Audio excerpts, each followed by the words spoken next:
गुरु जी का खालसा श्री वाहिगुरु जी की फतेह। जन्म साखी 10 गुरुओं की, सूरज प्रकाश ग्रंथ साखी गुरु गोबिंद सिंह जी की। पुरातन ग्रंथों के अनुवाद और वाणी की रचना। पाउटे साहिब यमुना नदी के किनारे एक बड़ी शिला पर प्रातःकाल बैठकर गुरुजी एक पहर सूर्योदय तक वाणी रचते थे।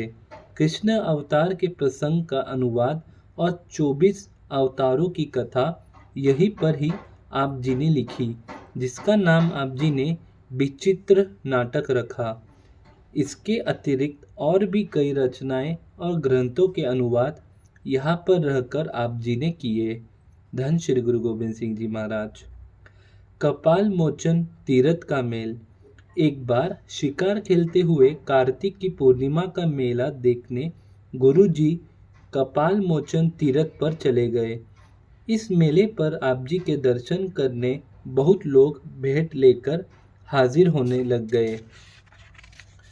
श्रद्धालुओं को गुरुजी सिरोपा के रूप में एक एक पगड़ी देते थे, इसलिए अब 500 पगड़ी की ज़रूरत थी, परंतु इस समय यहाँ इतनी पगड़ियाँ मिलनी असंभव थी।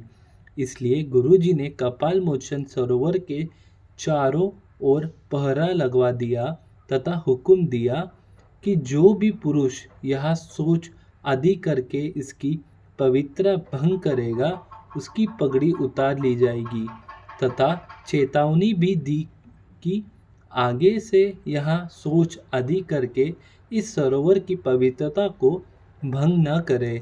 गुरुजी के इस हुक्म के अनुसार पहरेदार ने 700 पगड़ी इकट्ठा कर ली।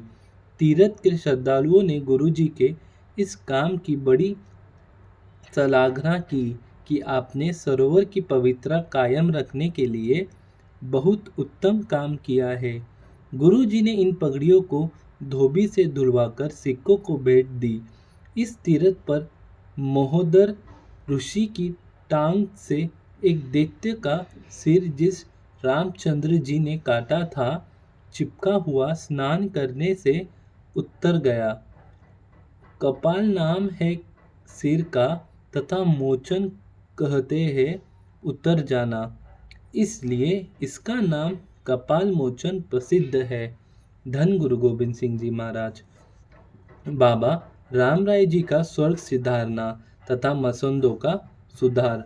एक दिन बाबा राम राय जी अपने कमरे के अंदर समाधि लगाकर अपने शरीर छोड़कर आप अपने सिखों का उद्धार करने के लिए दूर चले गए।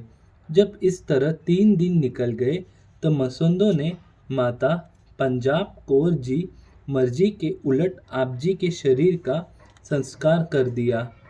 इसके पश्चात मसंद मनमानी करने लगे, जिसे दुखी होकर माता जी ने गुरु जी को पौटी साहिब चिट्ठी भेजकर अपनी सहायता के लिए प्रार्थना की।